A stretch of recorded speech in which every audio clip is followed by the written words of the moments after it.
Hello and welcome. Tonight, President Muhammadu Buhari appeals to ECOWAS leaders to shun temptation of elongating their tenure in office beyond constitutional limits for the sake of peace in West Africa.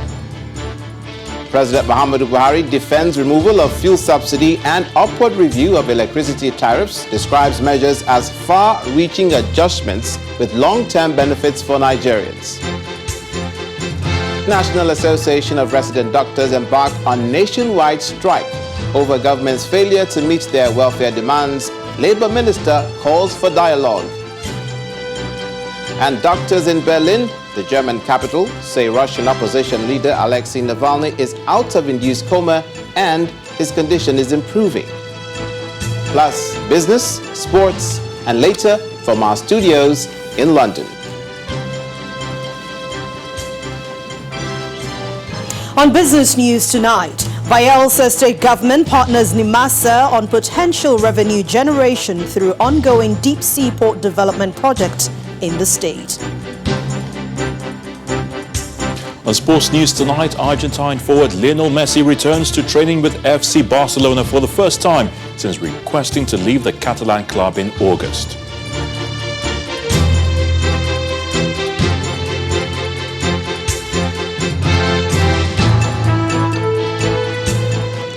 Nigeria's President Muhammadu Buhari is back in the country after sending a strong message to his colleagues in the economic community of West African states on the need to stay within the constitutional limits of their tenure in office. The president made the call while presenting Nigeria's general statement at the 57th ordinary session of the ECOWAS heads of state and government in Niamey, Niger Republic today. He also asked ECOWAS leaders to resist the temptation of elongating their tenures beyond constitutional provisions and to ensure free and fair elections. According to the president, leaders of individual ECOWAS member states need to adhere to the constitutional provisions of their countries on term limits because this is one area that generates crisis and political tension. President Buhari also commended leaders who have resisted such temptations, saying they will be deemed exceptional role models in their respective countries and the sub-region as a whole. And back where President Buhari has been speaking on some far-reaching adjustments as a fallout of the COVID-19 pandemic, the president, who was represented by Vice President Yemi Osinbajo, says these may cause some initial pain to the Nigerian people. But he's quick to add that there are long-term benefits, such as the removal of fuel subsidy and the review of the electricity tariff. His observation was conveyed by the Vice President at the first-year Ministerial Performance Review retreat for ministers, permanent secretaries, and top government functionaries at the State House in Abuja. State House correspondent Kayla Megwa has more. A year ago, when President Buhari won the mandate for a second term in office, he premised his administration on 9 priorities, which revolved around food security, driving industrialization, fighting corruption, improving infrastructure, reducing poverty, and improving security for all Nigerians. The verdict is still not out on whether the government has delivered on some of these promises, but what is certain is there have been calls from several quarters for the president and his cabinet to review government strategies to realign with present realities. Whether these strategies will be reviewed or not will depend on the outcome of this ministerial performance review. As the president's aides, our legacies will lie in how much we are able to deliver on this administration promises to Nigerians. I'm looking forward to our working together over these next 2 days, and thereafter I encourage you to participate actively in all sessions of the retreat, to ask questions, contribute your perspective, and also think critically about what you hear at this retreat and how it will shape the way we walk over the next 30 months. The Vice President, Professor Yemi Osinbajo, is here on behalf of President Muhammadu Buhari. Reading the President's address, he highlights the administration's success since inception. According to him, the discomfort Nigerians are feeling right now is a small price to pay for the benefits ahead. There is no provision for fuel subsidy in the revised 2020 budget, simply because we are not able to afford such a cost. If reasonable provisions must be made for health, education, and other social services, we simply cannot sustain petroleum subsidies. The government is extremely mindful of the pains that higher prices may mean at this time, and we do not take the sacrifices that all Nigerians have had to make for granted. The recent service-based tariff adjustment by the DISCOs has also been a source of concern for many of us. Let me say frankly that, like many Nigerians, I've been very unhappy about the quality of service given by the DISCOs. So far, to keep the industry going, we have spent close to 1.7 trillion naira, especially by way of supplementing tariff shortfalls.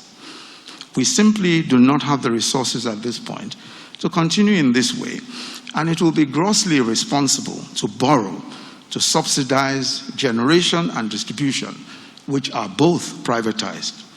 After setting the context for the retreat, participants will be furnished with sessions from a wide range of resource persons, which include the Chief Economist for Africa, Mr. Albert Zufak, and the former Prime Minister of the United Kingdom, Mr. Tony Blair.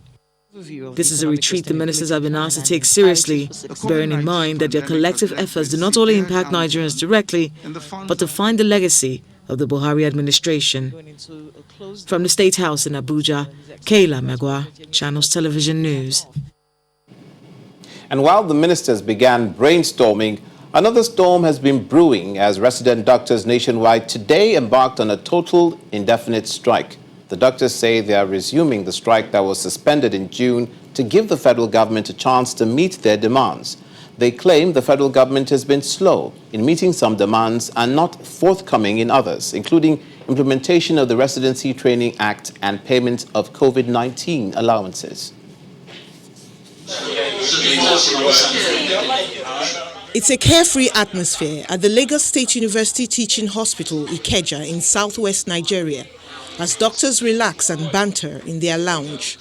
The nationwide strike has just begun, and they say there's no going back until demands are met.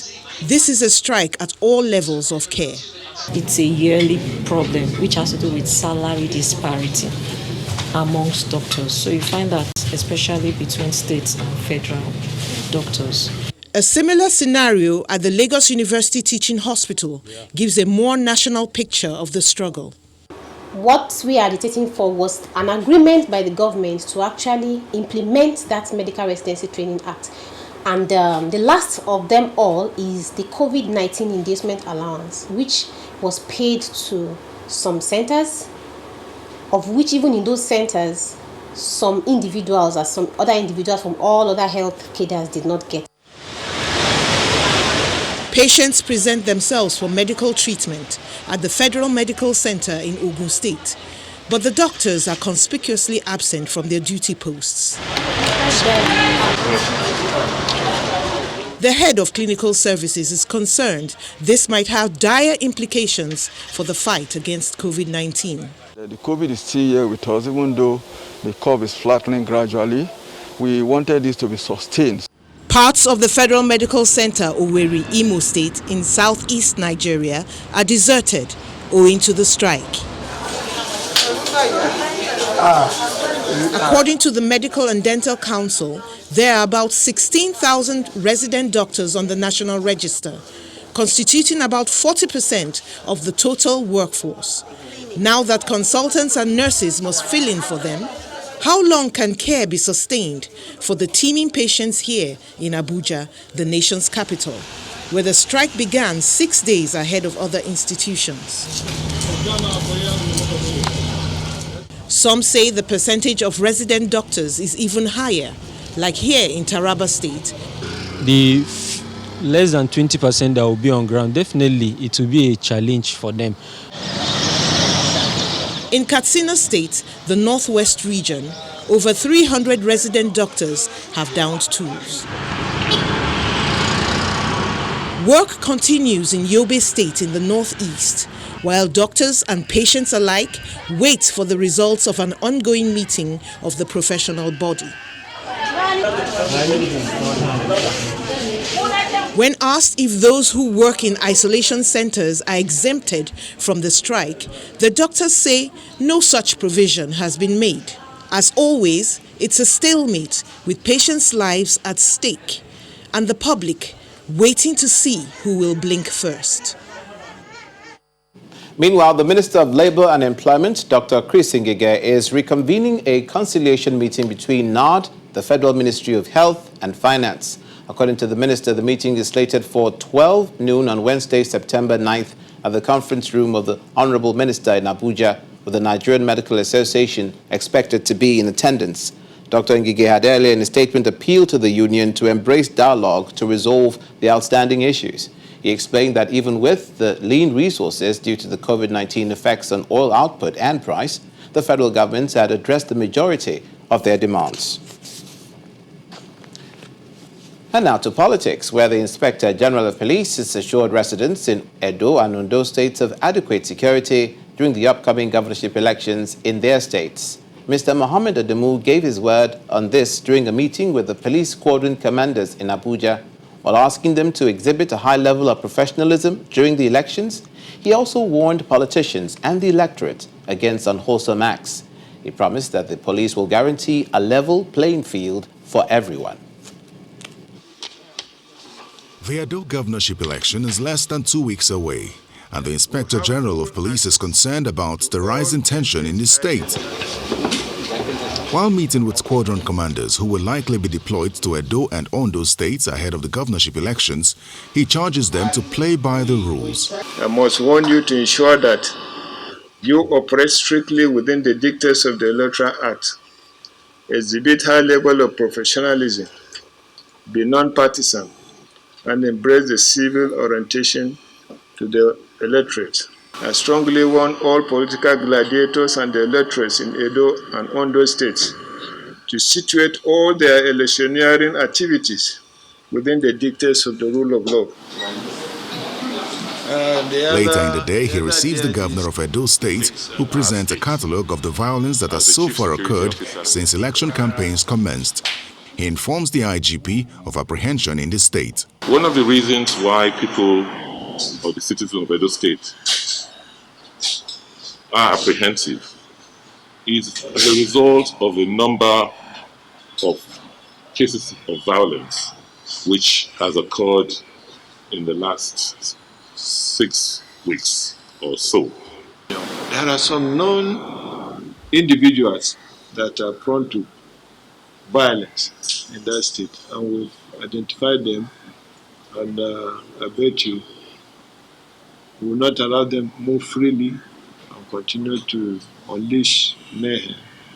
We are working on that. The Inspector General also issues a strong warning to his men.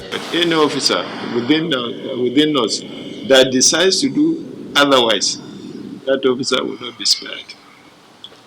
So you should remove from your mind that we are tolerating violence, or that you are afraid of us taking side. Please remove that from your mind. Hopefully, these words of assurance from the #1 police officer in the country is soothing enough to calm the nerves of the electorate in Ondo and Edo states, and tough enough to deter anyone who plans to wreak havoc during the elections. Terry Ikumi, Channels Television News. Our website, channelstv.com, has more information on our top stories and others. Subscribe and watch Channels Television's live stream on YouTube and other social media platforms using your mobile device browser, or download the Channels TV app for Android and iOS devices from their respective stores. You can also watch us via your smart TV platforms on Apple TV, Android TV, Fire TV, and Roku. And back to politics, where the All Progressives Congress, APC, has concluded its ward-to-ward governorship campaign rallies in Edo North and Edo Central senatorial districts with a pledge to return Edo State to the path of rapid development if voted into power. The APC governorship candidate, Pastor Osage Ezeyamu, insists he is the best candidate for the #1 job in the state, given his knowledge of the state and his well-documented manifesto.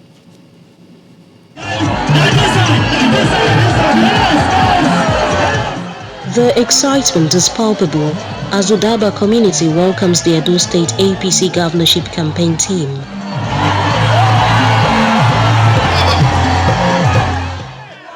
The APC deputy governorship candidate Malam Gani Audu and the former national chairman of the party, Adam Sushomole, spearhead the campaign team as they tour different wards in Esako Central local government area. The campaign message here is centered on the APC's evaluation of the 4-year administration of Governor Godwin Obaseki. Udaba in the last 4 years, it's every year. Udaba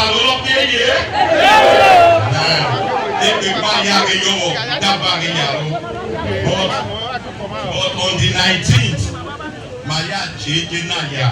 So that I get you Udaba, Ma Alo, Malek Alo, Lima Boye. From Udaba, the campaign train makes another stop at Anebete, engaging members of APC Wards 9 and 10.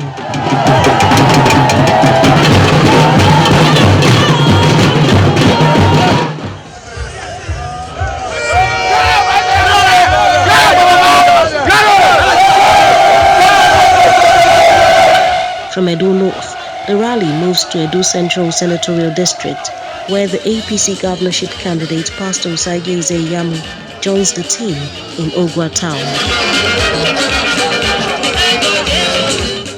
Pastor Izeyamu assures the people of his commitment to bring in development to their area if voted into office. The hospital,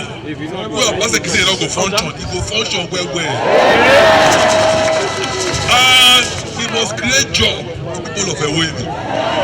Because if we don't create job for them, they're not going to stay for this place. And our women, I want to make sure say this administration when they come will empower on our way. It's a matter of days to the Edo governorship election, and the APC says it's relying on the mandate of its growing number of supporters to produce the next governor of Edo State come September the 19th.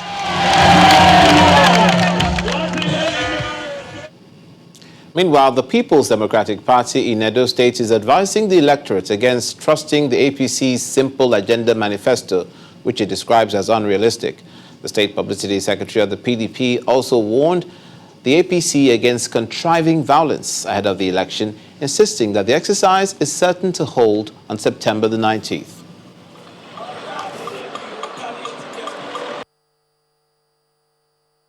Nigerians believed the phantom stories told in 2015 and gave APC votes, and they got the federal government. Today, all those warnings given by PDP that it was impossible for them to maintain the fuel price, it was impossible for them to make Naira at parity with the dollar, it was impossible for them to create jobs. We gave all these things we made those reasons in 2015.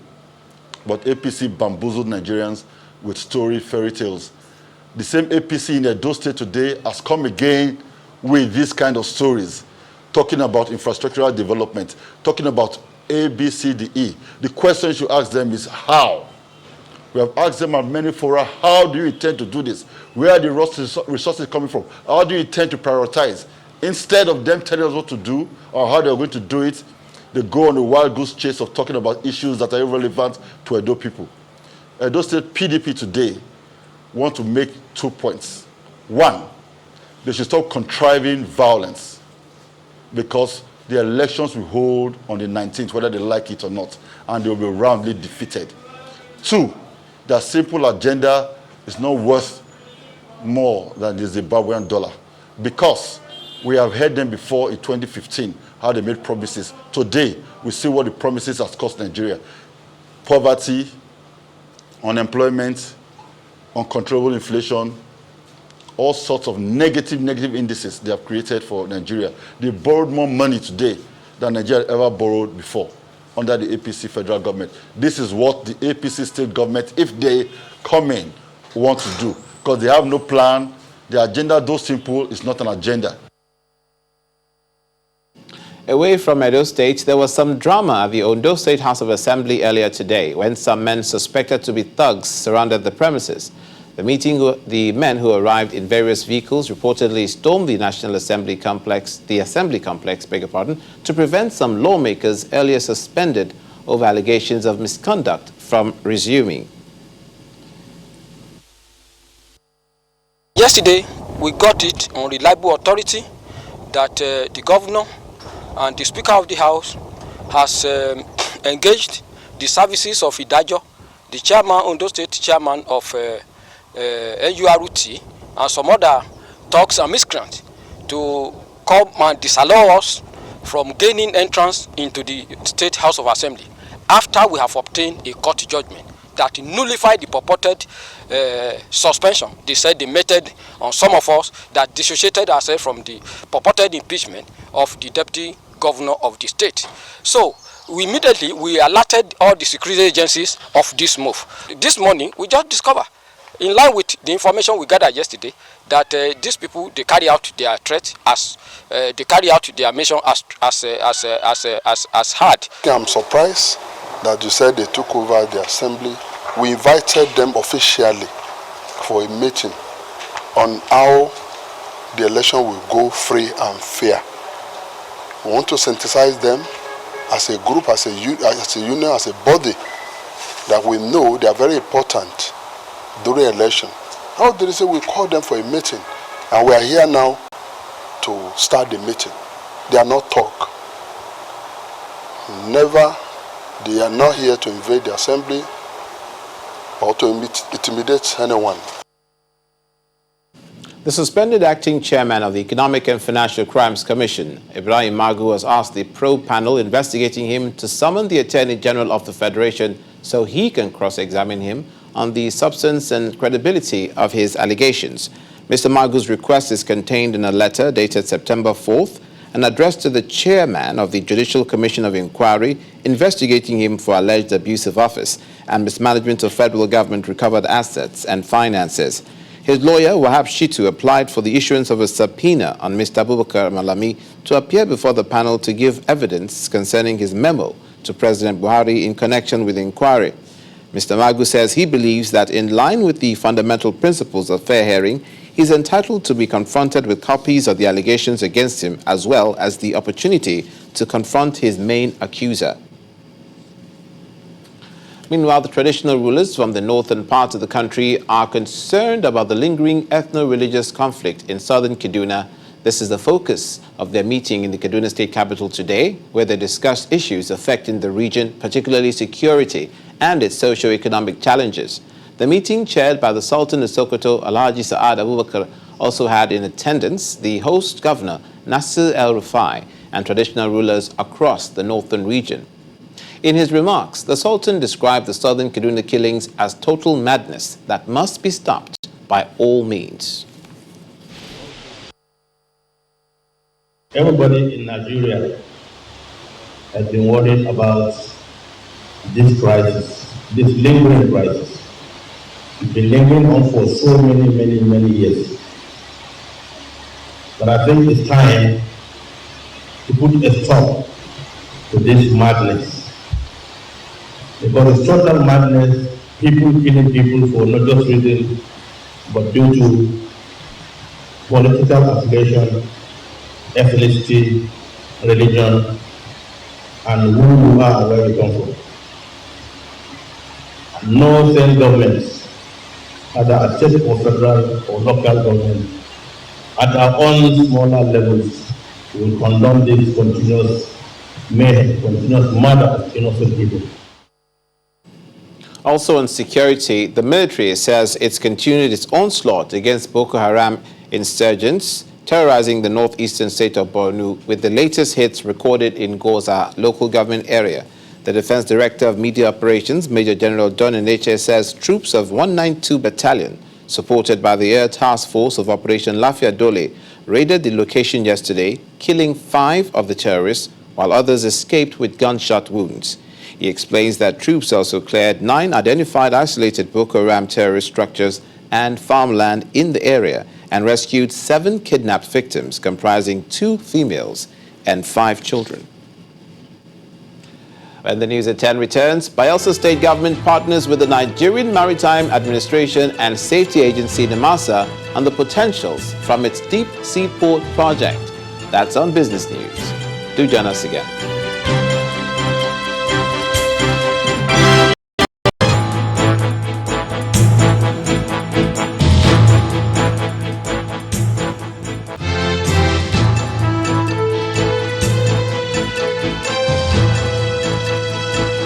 Welcome back. Now, let's get some more insight into the controversy trailing the recent hike in electricity and fuel prices. Earlier this evening, I spoke with Mr. Bismarck Ruwane, a member of the Presidential Economic Advisory Council, and I started by asking him if the removal of subsidy will automatically translate into improved revenue for the country. People are groaning, things are difficult, but there's hope and there's light at the end of the tunnel. Why do I say this? Subsidies down and revenues up, but the money, the additional revenue we get is not even that we're going to get is not as much. It's not going to deal with all the problems that we have. So we say more money, more problems, right? But what does this mean? What has actually two things have happened. One, the electricity tariff only impacts the rich people. That is, the rich people are paying higher, 75% more, while those who use less than 35 kilowatts are not paying any increase. So the electricity tariff is very progressive and does not affect the ordinary man in any way. Second was the petrol modulation model, which means that it is now tied to the price of crude oil. When the price of crude oil actually declined, we saw a decline to about 123 naira per liter. Now that the price has gone up, increased to about $45 a barrel, we've seen that increase. However, there's a problem.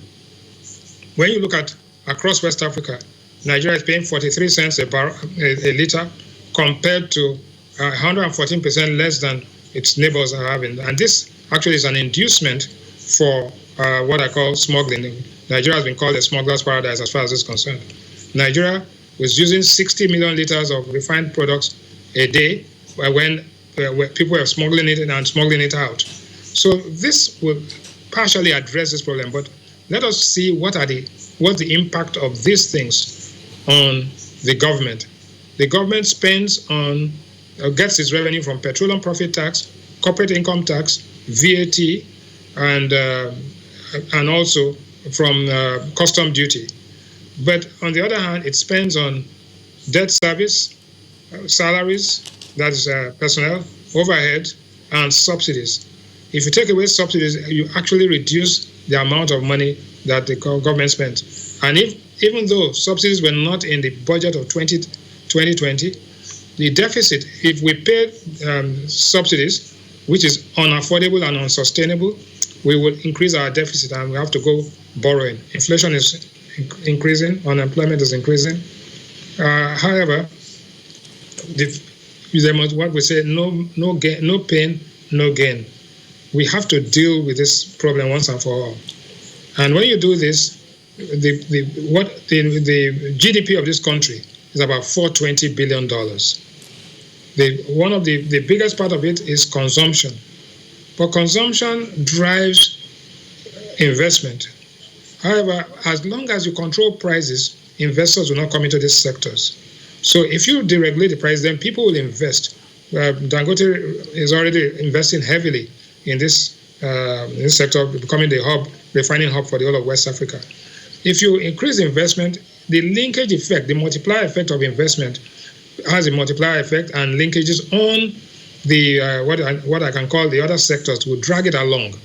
And this will help to deal with unemployment, deal with total factor productivity, and actually put the economy on a path of sustainable growth.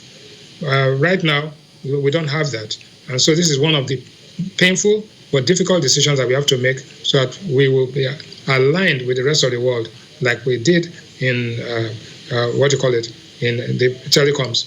If the central bank releases more money in the foreign exchange market, factories will start producing, employment will start, and then because of the increase in output, the kind of slow increase in money supply, you'll find that inflation starts to decline. Our projection is that inflation begins to decline in the year 2021 into 2022, which will coincide with an increase in growth.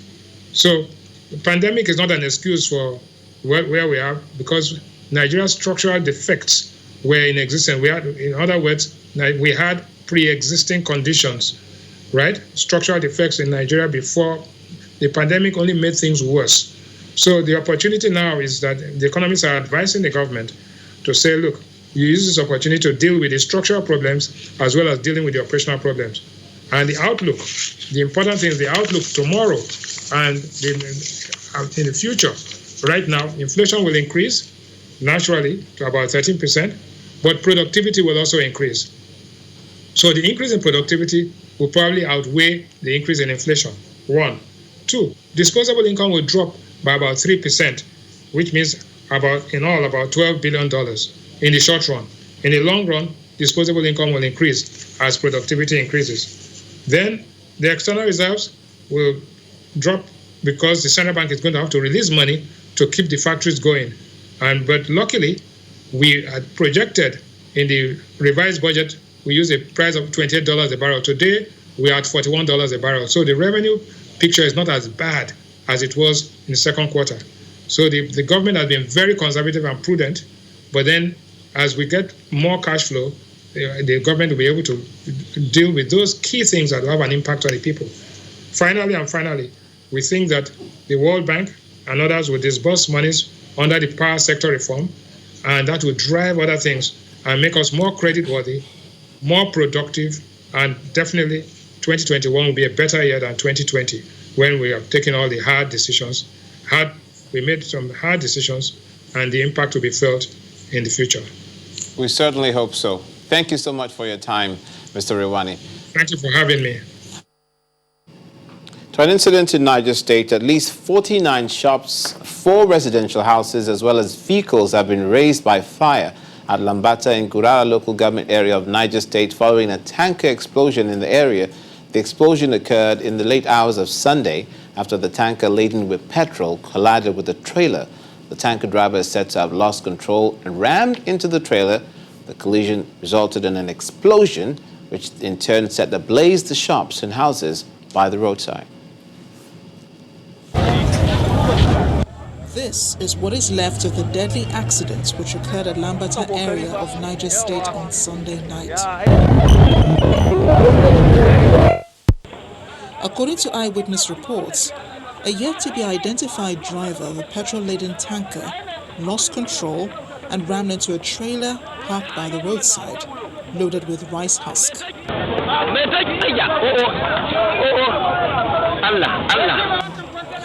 Despite efforts by the men of the Nigeria Fire Service, the fire continued until the early hours of the next day, as owners of shops in some residential apartments affected count their losses. All my kaya don burn finish. I don't get anybody, I don't get husband, I don't get anybody. Now they take train my children, now they take give my children food. I don't get anything again. What happened to me is a terrible thing.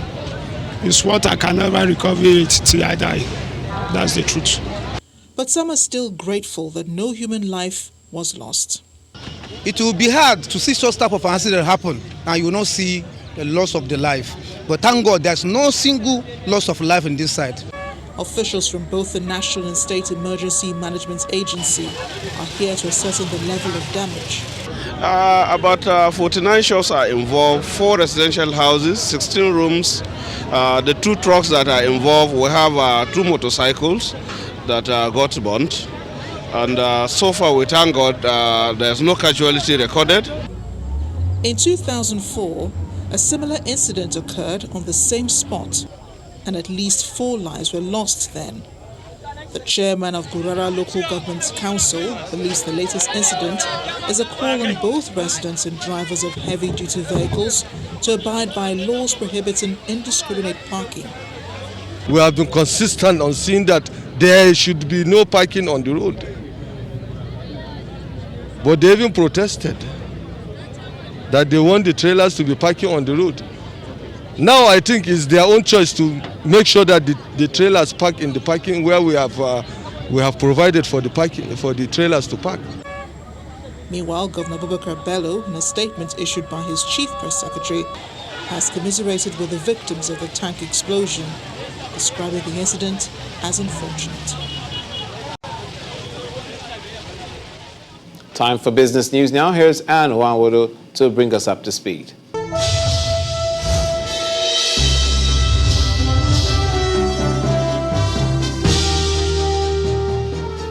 Thank you, Olumide. Let's begin business news in the maritime sector.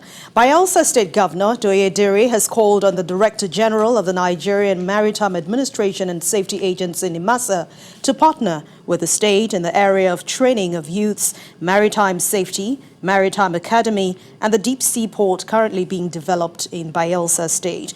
Mr. Diri, who visited the agency's headquarters in Lagos, announced that the government has commenced preparation for the construction of the $3 billion deep sea port in the Agge area of the state. According to him, the state is currently collaborating with relevant federal agencies to see the port project come to reality. Let me equally appreciate you for all that you have done in the maritime environment and domain. In terms of communication, information, and in terms of your support for the NNS Falcon Eye technology in securing the maritime environment of Nigeria. May I, at this juncture, also appeal to you to extend that facility to our own states. We have issues of kidnapping, issues of piracy, and all other criminal activities within our waters. Our thinking and belief is that if that is extended to our state, it will also douse and reduce the criminal tendencies within our maritime domain. After recording gains last week, the stock market has started the new week in the red amid mixed sectoral performance. Let's hear more from Ekaite Afia.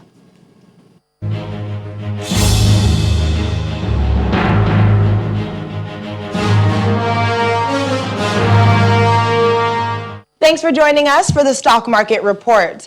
It's a negative start for the second week of trading at the NSE, and this is attributed to only one thing: profit-taking by investors. The local bourse fell by marginal 0.09% today after recording a string of gains last week, no thanks to the losses from GT Bank, UBA, and Zenith Bank. Now, this is because investors are taking position on these big lenders ahead of the qualification date for their dividend payment, which comes up between September 15th and 17th.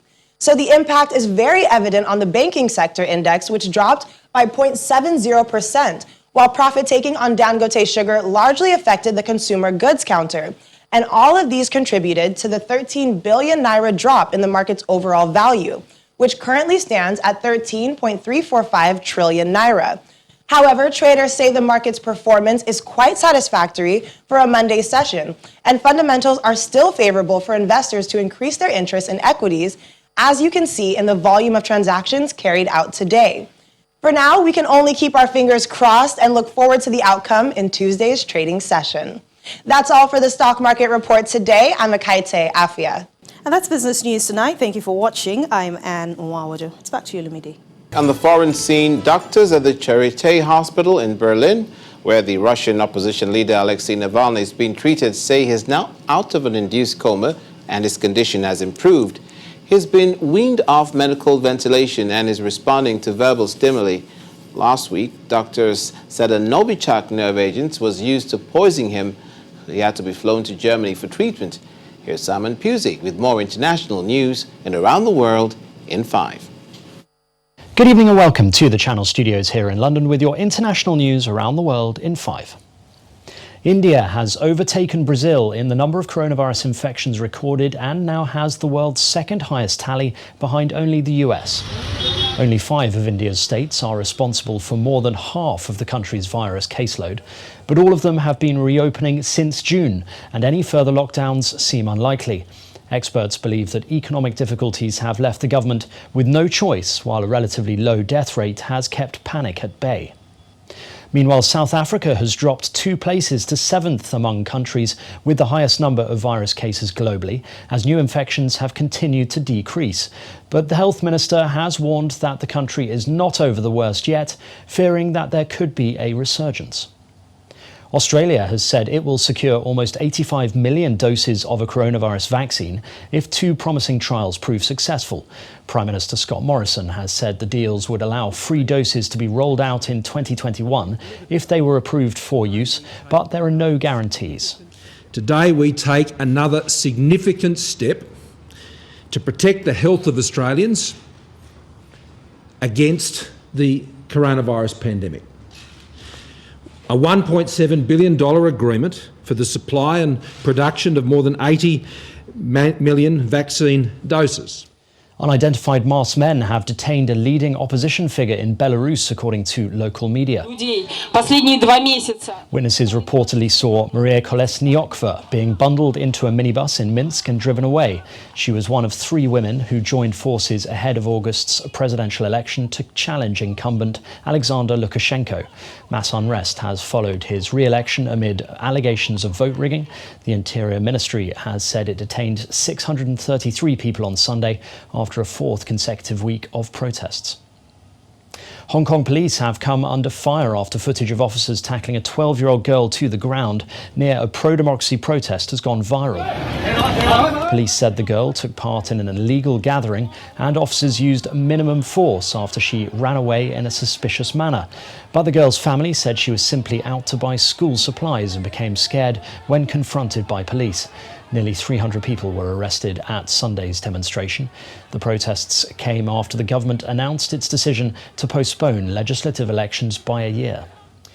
Typhoon Haishen has moved away from southern Japan, leaving a trail of destruction caused by powerful winds and torrential rains as it heads towards the Korean peninsula. Almost 2 million people have been ordered to evacuate the region, which is still recovering from heavy rains and flooding in July that killed 83 people. Typhoon Haishen comes just days after Typhoon Maysak smashed into the Korean peninsula, leaving at least 2 people dead and thousands without power. Officials have blamed a gender reveal party for one of several wildfires raging in the US state of California. A smoke-generating pyrotechnic device at the event sparked the El Dorado fire, which has now spread over 7,000 acres. It is one of more than 24 blazes across the state. This is not the first time such an event has started a wildfire. In April 2017, a gender reveal party sparked a week-long wildfire which burned through 45,000 acres. Almost 300 Rohingya refugees believed to have been at sea for 6 months have landed in Indonesia's Aceh province. A wooden boat carrying the Rohingya was spotted by local fishermen. Among them were 181 women and 14 children, that's according to local police. Fleeing persecution in Myanmar and already overcrowded refugee camps in Bangladesh, the Rohingya have been attempting to seek refuge for years, mostly by boat, in other Southeast Asian nations. Protesters have forced several stores of a South African health and beauty company to close after it ran a hair advertisement they deemed to be racist. The Clicks advert had pictures of African hair labelled as dry, dull and damaged, while an example of white hair was described as fine and flat. Opposition party Economic Freedom Fighters has called the advert racist and dehumanising. Its leader, Julius Malema, has called for all Click stores to be closed. And finally, Argentines have enjoyed what was billed by organisers as the first concert of its kind in South America since the outbreak of the coronavirus. The performance by Coti Sorokin and his band Los Brillantes was held in a drive-in theatre on the banks of La Plata River on the outskirts of the capital, Buenos Aires.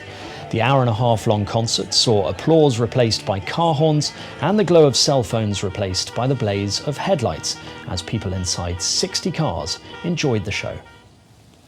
And that's your international news around the world in 5. And now back to the Channel studios in Lagos.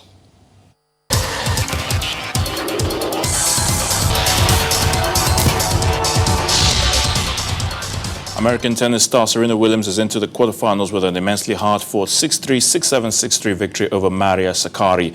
It took her 2 hours, 29 minutes to secure a last 8 matchup against Savannah Pirankova. Barcelona captain Lionel Messi has trained with the rest of the team for the first time since requesting to leave the club in August. The Argentine forward had been absent from all subsequent sessions ahead of the new campaign after giving the club an official notice that he wished to leave. And Everton have signed Colombian midfielder James Rodriguez for $28.97 million from Spanish champions Real Madrid. The 29-year-old has signed a 2-year deal with an option for a third season in a move that sees him link up with Carlo Ancelotti for the third time. And that's a wrap on sports news.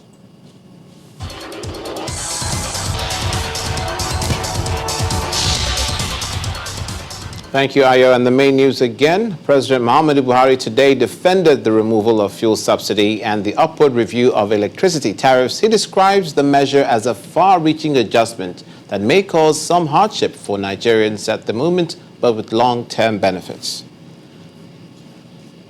That's it on the news at 10 tonight. Thank you for watching. I'm Olumide Macaulay.